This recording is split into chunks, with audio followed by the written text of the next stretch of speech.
What is going on, YouTube? This is Platinum Point, and I'm here to bring you guys yet again another Weiss Schwarz deck profile. This time it's going to be on Overlord, aka Nazarick in the English metagame. So I'm going to be showcasing to you guys the Meta Door Gold Bar build, which is probably right now the current one of the current boogeymans of the metagame. And I wanted to show you guys this list because I've been testing this for a while, for about a month already, and I've been doing pretty well at my locals with this deck. I've snagged a few undefeateds with this list, and I wanted to showcase how I've been kind of just piloting the deck, because overall I do feel like Overlord is a really powerful deck and is a deck that should not be overlooked. So I'm gonna be doing a two-part video of this. This one is going to be just showcasing the list and my thought process behind it, and potentially for part two I am thinking about showcasing some of the tricks to play this deck, because this deck is actually probably one of the most difficult decks that I've actually had to pilot. It took me a couple games for me to, like, not couple, but quite a few games. Emphasis on quite a few games to, like, just really for me to get the grasp of this deck and flow with it properly, because this deck does require a lot of decision making on the player's part to make sure they're making their plays properly. Because if you screw up on the sequencing and the decision in your decision making with this deck, you can lose very easily with this deck. But at the same time, this deck is actually really powerful, that once you have a commanding lead, you pretty much can control the whole game. Like, even if your opponent is able to maintain their flow as well, so long as you are have a strong control of your deck, you're pretty much fine. So without further ado, we're going to get on to the level zeros. So before we start off, please make sure to subscribe if you haven't already, and click the notification button for more videos. So we'll start off with the level zeros. We play 4 copies of the Vampire Bride, which is your main beat stick. So this is one of the few Overlord is one of the few decks that can that has the capability of going first or second, but with my experience, this deck actually likes going second because of all the resources and utility that you play with this deck. It's kind of like Danmachi, where you have resources to go first, but ultimately you kind of like to go second with the deck because of how much stronger your resources are at going second. So one of them is the Vampire Bride, which is just your generic level 0 bomb. But the reason why she's good is her second ability, which is you could just sack this character from the waiting room, give another character plus 2500, and she pairs with this Shaltier, which we'll talk about when we get to the level 1s. But I just wanted to let you guys know that there's a purpose for why you run this Vampire Bride. So that's it for the level zeros. Put it right here. Next, we are playing 4 copies of the Unexpected Outcome Eins. So this is your main, the main card you want to constantly hold on to next to the 3/2 Eins. And the reason for that is, number one, the first effect is basically when you are level 2 or higher, you can pay 1, discard a card, send this to the waiting room, and play the 3/2 Eins from your hand.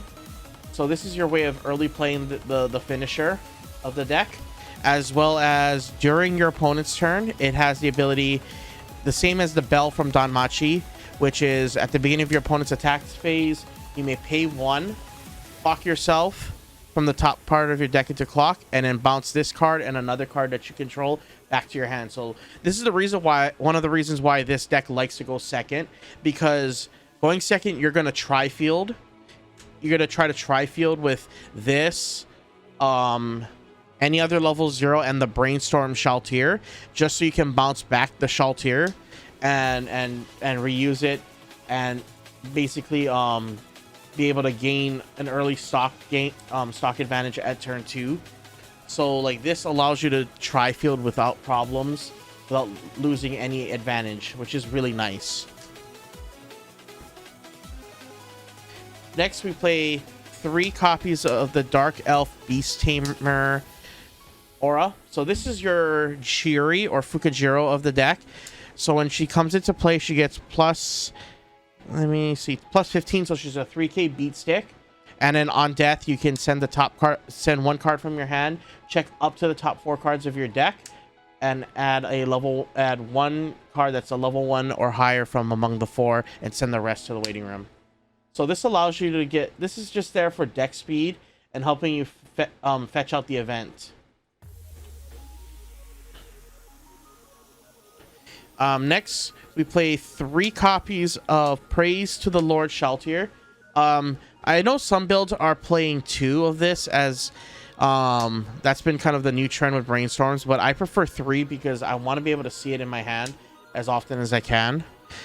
So the first effect is basically at the beginning of your climax phase, if you control another Shaltir monster or another Shaltir card, you can check the top card of your deck and decide to either keep it or mill it. And then it's a pay 1, tap 2, mill 5 brainstorm that upon hitting each climax, you search your deck for a character. So this is your preferred brainstorm, since you get to mill 5 and likely hit whatever you need. Next, I play 2 copies of Sentiments Towards Subordinates Eins. So this is your drop searcher for the deck.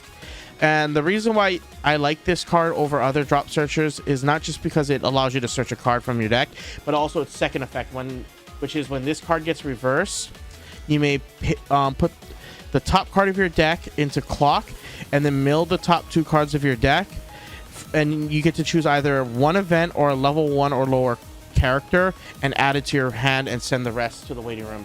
So this is free mill that allows you to get pieces that you need, and it's just a good red utility card.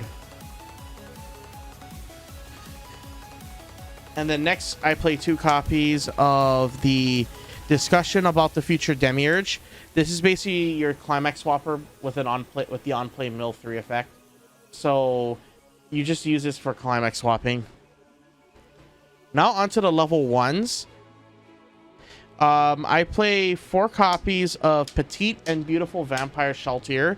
So the reason why I'm playing this variant of Overlord, so those who are familiar with this deck, they know that there's actually 2 ways to build this deck. You can either build it without the level 1 climax combo, and you can build it with the level 1 climax combo. I personally chose to do the one with the level 1 climax combo because I want to be able to have some kind of advantage combo that I can pull off against decks that aren't basically Alice. Any decks that run like big walls, because having a climax combo that allows you to get some advantage against fair decks is a really good idea. And just slotting it in is fine, and sure, you do lose some flex spots for teching against those matchups, but I feel like if you build your deck to be kind of in the middle, like a mid-range version, you should be fine for any matchups, because I wanted to build this deck to be able to handle both the Alice matchup as well as the non-Alice matchups, because this deck is like just overall, that's the strength of this deck. So so what this combo does, it pairs with the door. So she has 2 abilities that are on reverse. The first one is when she reverses an opponent's character, salvage a character from your waiting room and add it to your hand. And the second ability is you can shove it into memory and bring it back at the beginning of your next turn, so it's a time machine. So what I like about this card is you can literally slam this against level 1 bombs. You can slam this against pretty much lanes that you know your opponent can crack back on this card.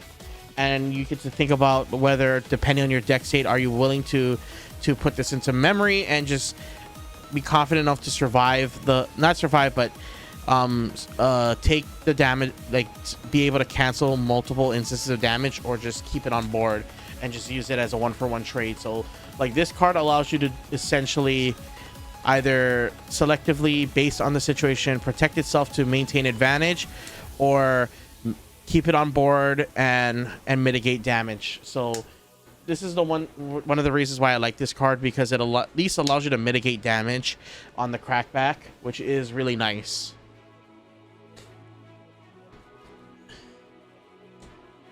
Next, we play 3 copies of the True Vampire Ancestor Shaltir. So this Shaltir pairs with the Vampire Brides. So she has 2 effects. The first effect is an auto where when your other opponent's characters get when your opponent's characters get reversed by your other characters, she gains an additional 1500. So on swing with climax combo, she'll hit for 75 if you've reversed the other 2 lanes, and more if you decide to use the Vampire Brides to pump her up. But most of the time you're using her for just the second ability, which is you get to put a Vampire Bride in your waiting room to the top of your clock to draw.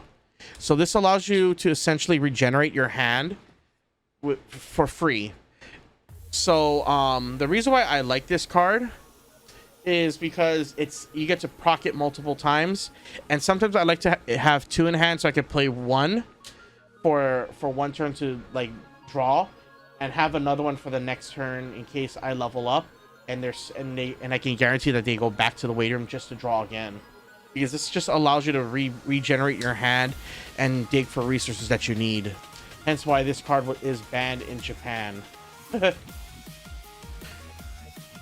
Next, we play 3 copies of a return gift from, I'm not going to say that part without sounding a little bit offensive, but this is the 1/1 Eins back row that pairs with not only the 3/2 Eins, but the Black Goats event.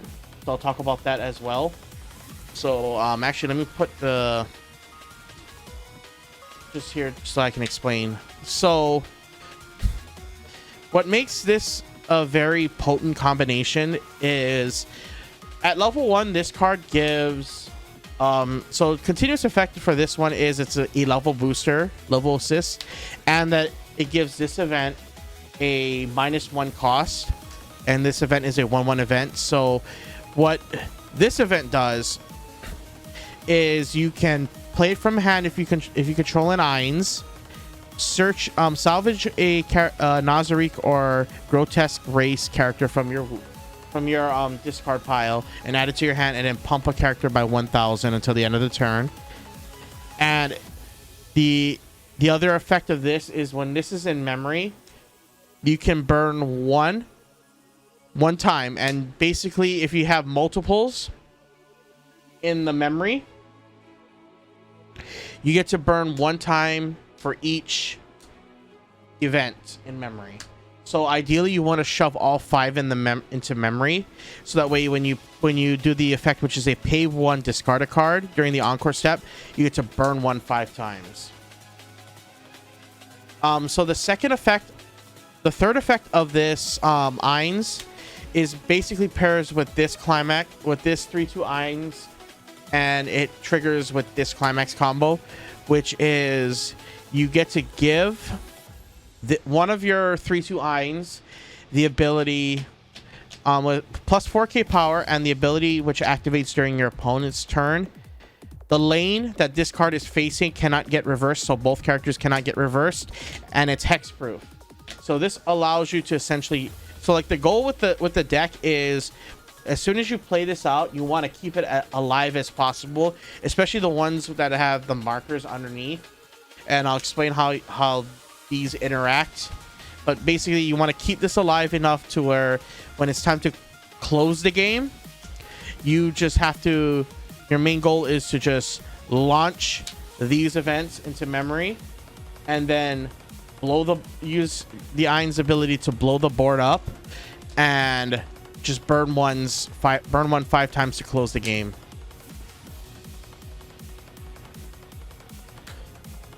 So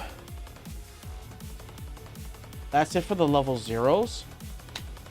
For the level 2s, I play 1 copy of the Joyful Exclamation Albedo. So this is your Leafa counter. The reason why I like this is it's just a way to mitigate damage, as well as it's a 2/5 backup that allows me to just hand filter. I also play the rest counter Brimming with Confidence Aura, because it's just, you need this in order to basically cut out your opponent's ability to kill you sometimes, as well as it's a generic 2500 backup. And the cost to do the rest counter is pay 4 on top of the initial pay 1. So you're paying 5 and discarding 1 grotesque race or Nazarick character from your hand in order to rest a character.